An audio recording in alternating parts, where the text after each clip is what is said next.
Hey Bookaholics, and welcome back to another video. Welcome to part 2 of my self-published and indie series TBR.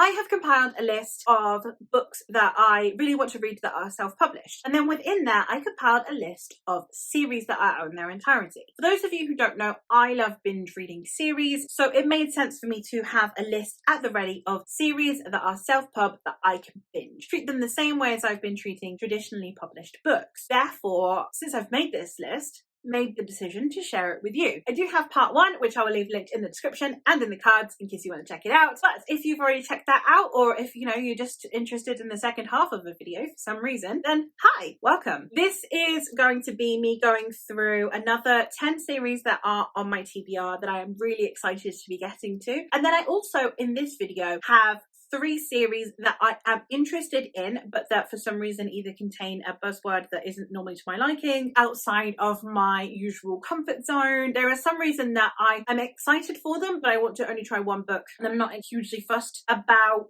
trying the whole series in one go. Like, they're not ones that necessarily I will binge unless it hooks me, essentially. This is the latter half of the list. I think whenever I accumulate 10 new series that are out in their entirety, I will probably make one of these videos. So hopefully this can become like a series that I just do here on the channel. I have not included romantasy in here. There are booktubers that have a much better grasp on romantasy, that read it more than I do, that can give you much better recommendations than me. So I'm not doing romantasy on here. These are sci-fi and fantasy. They are all also either adult, or I do have a couple on here that are new adult, but they are only new adult, I think, because they have a really approachable writing style. I think that content-wise, they are perfectly acceptable and engaging for adult readers from what I have seen in the reviews. That being said, let's get into some of the books. I'm going to be going through these series where I say the title of the series, author name, then I will say how many books are in the series, the names of the individual novels in the series, so like prequel novellas or spin-offs or whatever, I'm not counting, it's just the core series, and then I will read the synopsis of the first book to see if it's of any interest to you. The first one I have on here is the Dringlinen Chronicles by K.C. Julius. This is a 4-book series which consists of Portents of Chaos, A Realm at Stake, Bindings of Peril, and The Wings of Dread.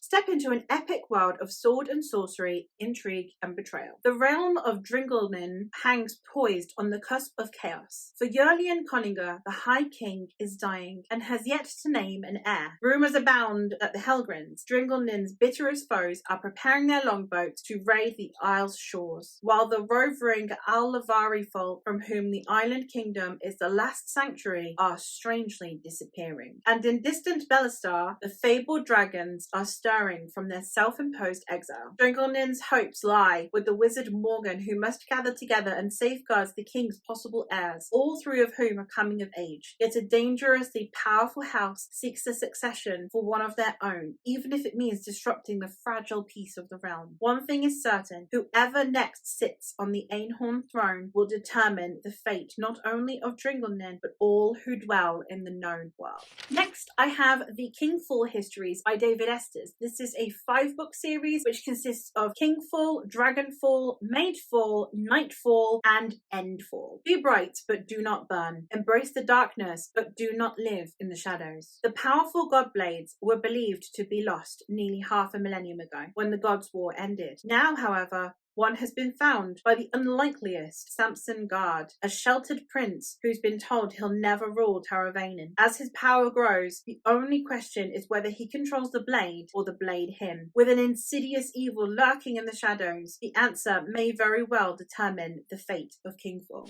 Next, I have the Return of the Griffins series by L.J. Hutton. This is a 4-book series consisting of Fade in the Stone, Griffin's Chase, Livestone Hunters, Raising the Beasts. He's fallen into another world. They need a hero. Legend has it that the Dukes of Palmer can control the fabled stone griffins of Styre de Shan, and that together they will defend the duchy's people against all enemies. So when the current Duke is murdered in strange circumstances, it is imperative that his errant son and heir is found and forced to return. The only problems are Firstly, finding Marcus, and then, when they do, finding he's not the man they thought he was. Mark is just another ex-soldier trying to forget his demons when he woke up somewhere else, and with no idea how he got there or how to get home. Worse, he is the double of missing Marcus, but without a scrap of his magical powers. Persuaded to act as Marcus to prevent widespread panic amongst the people, it isn't long before Mark is up to his neck in assassination attempts. But what neither he nor his new friends expect is for the Griffins to suddenly start moving. He can't control them. The Duke's remaining brother can't either. But it becomes clear that somebody can. Who has the long-lost power, and what do they want? As the Griffins rain chaos onto the city of Staya Dushan, the long-lost magic reappears. Against the odds, it is Mark's experience of a very different kind of fighting, which may yet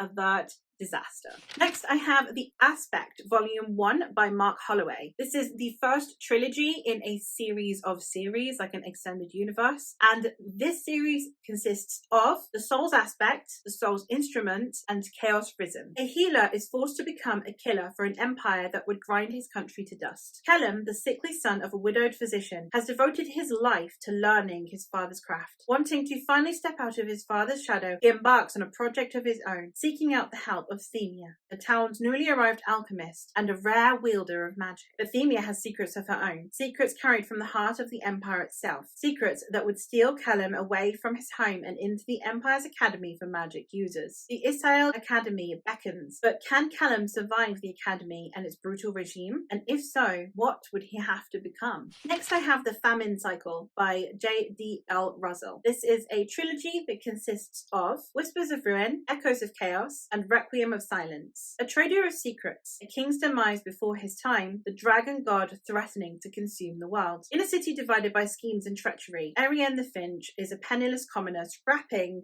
a living through a trade in valuable secrets. Despite coming from a debt-ridden family, she has claimed a slither of notoriety through her relentless ambition and ingenuity. But Ariane has always yearned for more. She wishes to be a verifier of truth, part of an ancient order that uncovers corruption in the highest echelons of society. She longs to bring justice to an unjust world. So when her nation's figurehead ruler dies under suspicious circumstances, Ariane seizes her opportunity to search for the truth behind the ruler's death, and it will bring her into conflict with outlaw sorcerers, underground societies, corrupt politicians, and far deadlier dangers. Can Ariane uncover the plot and stop the forces behind it, or will the price of victory be too high to pay? Next, I have the Queen of Thieves trilogy by Andy Palaquin, which consists of Child of the Night Guild, Thief of the Night Guild, and Queen of the Night Guild. Viola, a child sold to pay her father's debts, has lost everything: her mother, her home, and her identity. Thrown into a life among criminals, she has no time for grief as she endures the brutal training of an apprentice thief. The Night Guild molds an innocent waif into a cunning, agile outlaw, skilled in the thieves' trade. She has only one choice: steal enough to pay her debts. The cutthroat streets of Paramis will test her mettle, and she must learn to dodge the city guards or swing from a hangman's rope. But a more dangerous foe lurks within the guild walls. A sadistic rival apprentice, threatened by her strength, is out for blood. What hope does one girl have in a world of ruthless men? The Innisfall trilogy by S.M. Revere. The Sons of Mil, The Southernmost Star, and the Children of Danu. On the continent of Innisfell, old gods reign. Following 500 years of vicious conflict, the High King has negotiated an armistice between the immortal Sidhe of the north and the human populations of the south. The Sons of Mil, in this land of treacherous magic and ageless blood feuds, the peace is precarious at best. An outcast with few loyalties, Ben Maiden has no interest in the political strife spewing in the south. Convinced a man without pride has nothing left to lose, he's content to fade into drunken obscurity in the wilderness. That is, until a rare moment of conscience compels him to rescue a young noblewoman from a band of mercenaries. This auspicious encounter hurls him into the heart of a far-reaching conspiracy, for Una Mora is no ordinary girl. Branded a heretic and scourged by her own people, she harbors a secret that could spell disaster for everyone. Hunted by militant nobles, dark creatures, and ambitious zealots, Ben and Una find themselves in a desperate race to prevent a war. Though not every enemy lurks in the shadows. Haunted by the ghosts of a former life, Ben may discover his greatest challenge lies within. Can he reconcile his past to safeguard Innisfell's future, or is he doomed to repeat his mistakes to the detriment of all? Waystations by M.C. Scrimger. This is a trilogy consisting of Those Left Behind, Those Once Forgotten, and Those Who Resist. A dying planet, a desperate mission, a crew facing impossible odds. Humanity's last hope lies with them. Time is running out for people of New Palace. Nobody knows that better than Alvaro Renata, a tenacious captain determined to scout past the stars with nothing but a hand-picked crew and a promise to find a new home for humanity. But when a perilous journey across dark space leads to first contact with a galactic civilization on the brink of war, Alvaro soon realizes keeping her word might not be as easy as she thought. Her only hope lies with the secrets of the ancient alien way stations scattered across the galaxy. The mysterious technology could be the key to humanity's survival, or bring unwanted attention from the long-forgotten beings who built them. But remaining united is a lot to ask for from a crew already splintering under the weight of their differences. A jaded pilot looks for a place that he can start over. A young translator searches for meaning out in the galaxy's lawless frontier. And Alvaro reckons with the aftermath of a betrayal as she fights for a way to save them all. As they break apart to forge their own paths, Alvaro and her crew all face the same question. What are they willing to sacrifice for those left behind? Next, I have A Forging of Age by Tatiana Obey. This one is one of the ones that is technically new adult, but again, I think that synopsis-wise, it seems like it would be fine for adult readers as well. It is a duology that consists of Bones to the Wind and Dragon Your Bones. Racia is determined to destroy her old man's record in the forging, a trial each child must succeed to come of age. All Racia needs to do is hunt down a Gonda, hitch his tentacle ass to her windship, and haul it back home to record time. Easy, or it would be if Racia wasn't stuck on the same team as Nico, a know-it-all, spoiled grubworm who never does anything Racia tells her to do. Nico doesn't care about Racia's egotistical dreams of glory. This is her brother's last chance to pass the forging, or her father is going to banish him from the family. She needs to scour the desert to find whatever team the Bones placed him on to help him kill a Gonda before it kills him. Too bad Nico and Racia can't get along to steer the windship straight. And the last one I have on here is the Icefjord series by Zaya Feli. I haven't put Zaya Feli's other series on here because I have already read it. I might, maybe if I do another video, talk about that one, but I didn't want to put two Zaya Feli ones in the same video. The Icefjord series is a duology which consists of Teeth and Claws, and this is another one that I believe is adult in terms of plot, but very approachable writing style. So people who usually read YA and new adult would still enjoy it. 12 years after the death of his family, Isa meets a boy in the woods with an injured foot who can bring ravens back to life. But something else has come to Ulfheim, and when Isa opens the ruined ward, keeping the village safe to let the strange boy through, the wicked beast that has haunted Isa's dreams for his entire life follows. 6 years later, the boy from the woods returns, and his arrival sets events into motion much grander than Isa could have foreseen. Isa's control is slipping, the wolves close in on Ulfheim, and home is no longer safe. In the north, Fenrisborg stirs. If Karel wants to save his sister and prove his worth, he must act now. But Ulfheim is as unforgiving as his father's chilled halls, and Karel needs all his skills to deceive a Jarl and capture an evil creature. And then I have the three series that I am going to try, but I am less inclined to binge read.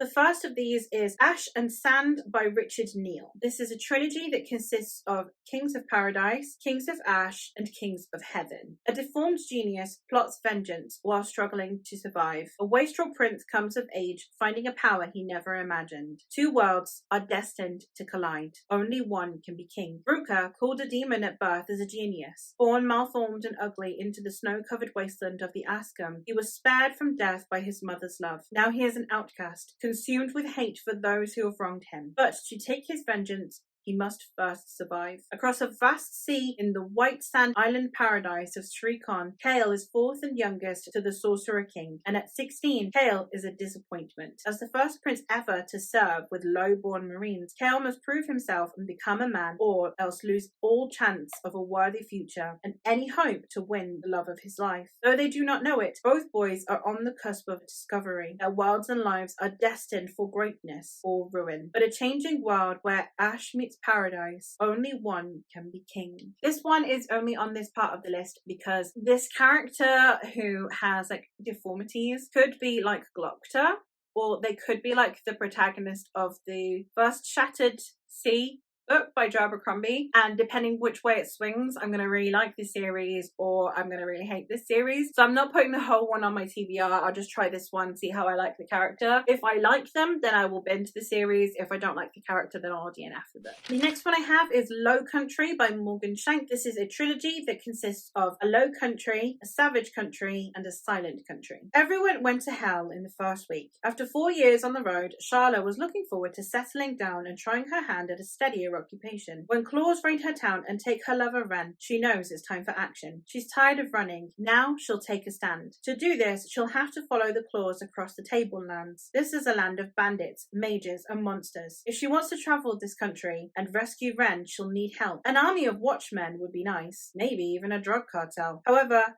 she knows it's best to keep things small. The more allies she has, the more she risks a future knife between the ribs. After all, this is Low Country. Again, sounds great. I'm just not much of a Western girly. I have had not the best experiences with fantasy Westerns at the moment. So if I like it, obviously, binge it. If not, then I tried it. So this is just one that's a little bit too out of my comfort zone for me to want to commit immediately to 3 books. And then the last one that I have for this video is the Falling Empires series by Robert H. Fleming. This is a 4-book series which consists of The Fall of Elrond, Gods of Gunpowder, Empire of War, and Realms of Tomorrow. As empires burn, heroes must rise. Alyssa Lanes was once heiress to the mighty Elonian Empire. But when her mother abandons the empire and her emperor father is defeated on the battlefield and sent into exile, the world she would rule collapses around her. As enemies converge on the capital, Alyssa must join the last of her empire's loyal soldiers to escape the evil that hunts her and her family. With the help of her father's generals, can Alyssa find the strength to fight for her people? Or will a twist in the tide of the empire's last war awaken an evil far greater than an enemy's blade? Again, sounds awesome, but it is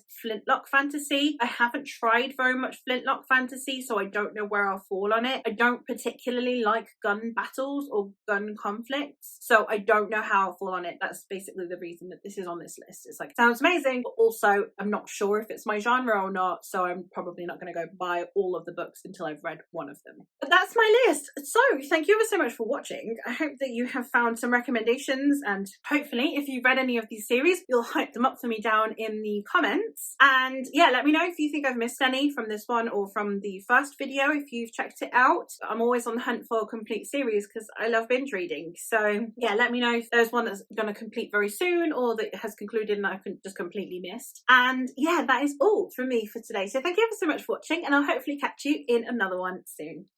Bye!